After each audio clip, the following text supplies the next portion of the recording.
Voice of Prayagraj, जज्बा सच दिखाने का। वहाँ पे 3 सितंबर 2023 से जॉब कर रहा था और मेरा नाम आकाश त्रिपाठी है। मैं यहीं प्रयागराज का रहने वाला हूँ और मैं यहीं पे इनके यहाँ जॉब कर रहा था। Lucknow bishop office civil line में जॉब कर रहा था। तो ये 24 तारीख की घटना है। इन्होंने मुझे बुलाया अंदर, कहें कि तुम युवा हो और यूथ क्रिश्चियन कम्युनिटी में तुम्हें अच्छा पद दिया जाएगा और शामिल किया जाएगा, तुम धर्मांतरण कर लो। तो हमने कुछ नहीं बोला। हमने कहा सर ऐसे हम हिंदू हैं। तो फिर उन्होंने बुलाया अंदर, अपने केबिन में बुलाया। जब अपने केबिन में बुलाया तो फिर वहाँ पे अजीत फ्रांसिस, आदरी, एलन दान, वेटा इफुबियस, बिशप मॉरिस अटगरदान और सैमुअल बंटी, ये लोग वहाँ मौजूद थे। उनके अलावा 2-3 लोग और थे।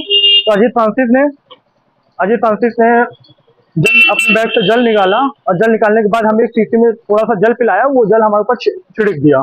तो छिड़कने के बाद कहें कि तुम्हारा धर्मांतरण हो गया है, अब आज के बाद तुम मूर्ति पूजा नहीं करोगे और जो हम कहेंगे प्रचार करो, प्रसार करो। और तभी उसके बाद तुरंत 20,000 रुपए नगद दिया गया। एलन दान ने हमको 20,000 रुपए नगद दिया। अब फिर कहा गया कि तुम जितने आदमी लेके आओगे 10,000 रुपए प्रति आदमी तुम्हें देंगे और तुम्हारी नौकरी निश्चित रहेगी, तुम्हें रहने के लिए क्वार्टर देंगे और सैलरी भी बढ़ा दी जाएगी। ये चीज हमसे किया गया। मेरा नाम आकाश त्रिपाठी है।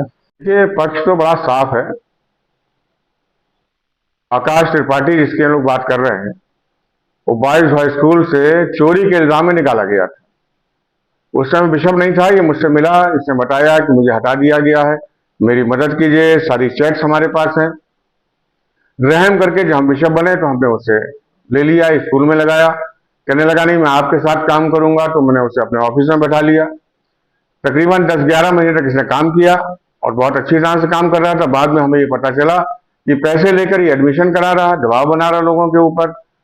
गर्ल्स हाई स्कूल के प्रिंसिपल के ऊपर इसने दबाव बनाया। काफी लोगों से इसने पैसे ले लिए। उन चीजों को भी हमने नजरअंदाज कर लिया। उसके बाद हमें पता चला कि जो हमारे ऑफिस के कैमरे थे उसने इसे अपने मोबाइल पे ले लिए और चलाने लगा और यहाँ की सारी इंफॉर्मेशन बाहर देने लगा। तब फिर हमने कहा कि तुम्हें ऑफिस में काम करने कोई अधिकार नहीं है और उसके बाद हमने इसे ऑफिस से निकाल दिया। 1 अगस्त से ऑफिस में नहीं है और इसने 24 अगस्त को एक कंप्लेन कर दी कि साहब हमारा धर्मांतरण कर दिया गया। अरे 1 अगस्त को अगर तुम बता रहे हो तुमको हटा दिया गया, तुमने पहले क्यों नहीं बताया? और सबसे बड़ी बात मैं आपको ये बताना मांग रहा हूं कि इसमें कोई सच्चाई नहीं है। एक झूठी कहानी बता रहा है, मीडिया को, लोगों को भ्रमित कर रहा है। हिंदू समाज एक बड़ा समाज है और उसमें मर्यादा बहुत बड़ी होती है। इसने सारी मर्यादा को तार करके, ये चंद लोग हैं जो ब्लैकमेलर्स हैं, ब्लैकमेलिंग करते हैं और ब्लैकमेलिंग करने के बाद सोचते हैं कि शायद कोई पैसा मिल जाएगा। अरे जिस पादरी साहब की ये बात कर रहे हैं अजीत फ्रांसिस, वो दिल्ली में है और कह रहे हैं कि हमें जल पिला दिया, हमारे ऊपर जल छिड़क दिया। हमारे यहाँ खिलाना पिलाना नहीं होता। धर्मांतरण का एक उसूल होता है, एक प्रोसेस होता है। सबसे पहले जिस आदमी का धर्मांतरण होना होता है वो अपना एक एफिडेविट देता है, डीएम से परमिशन होती है, फिर प्रार्थना होती है और सर पर हाथ रखा जाता है और बपतिस्मा किया जाता है। ये खिलाने पिलाने वाली बात नहीं है कि हमें खिला दिया, हमें पिला दिया, हमें छिड़क दिया। ये सब बकवास है, झूठी बातें कर रहा है और झूठी बातों को लोग सुन रहे हैं, समझ रहे हैं, झूठी बातों पर विश्वास कर रहे हैं। रहीम दास ने एक बहुत अच्छी बात कही है, मैं आपको बताऊं।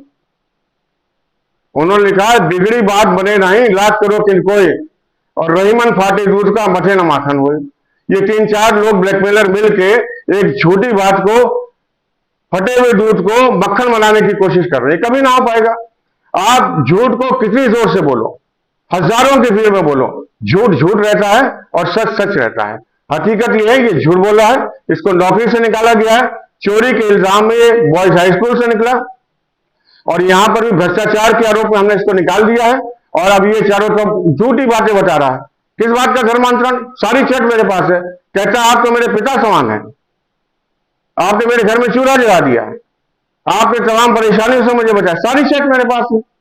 लेकिन झूठ को इतना बढ़ाया नहीं जाना चाहिए। इसमें तो सारे हिंदू समाज की गरिमा दांव पे लग जाती है। चंद हिंदू झूठ बोलते हैं, मक्कारी करते हैं, धोखा देते हैं और सारी कौम बदनाम होती है। इसलिए हम इसका खंडन करते हैं। ये सरासर झूठ है, इसमें जरा भी सच्चाई नहीं।